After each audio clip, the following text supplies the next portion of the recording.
আমাদের মাঝে নেই অনিল কুমার দাস, তিনি নেই। তার সাধারণ সম্পাদক শ্রী কৃষ্ণ দত্ত, কোতোয়ালি থানার সভাপতি শ্রী দক্ষিণ স্বপন, সাধারণ সম্পাদক শ্রী সমীর রায়, বামঘাট জেলা সভাপতি শ্রী মহেশ্বর রাজু,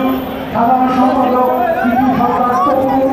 উত্তর দক্ষিণ থানার সভাপতি পদ্মশ্রী হরিপদ রায়, সাধারণ সম্পাদক শ্রী সন্দীপ কুমার রুদ্র, তেজগাঁ থানার সভাপতি শ্রী মানব কুমার হালদার, সাধারণ সম্পাদক ইঞ্জিনিয়ার MM দাস রঞ্জন, মোহাম্মদপুর থানার সভাপতি শ্রী অসিত কুমার পাল, সাধারণ সম্পাদক শ্রী স্বপন পাল, ড্যামরা থানার সভাপতি শ্রীমতী অমিতা মাঝি, সাধারণ সম্পাদক শ্রী তপন চন্দ্র দাস, উলমান থানার সভাপতি শ্রী বিজন কুমার সেন, সাধারণ সম্পাদক শ্রী কাঞ্চন কুমার দত্ত,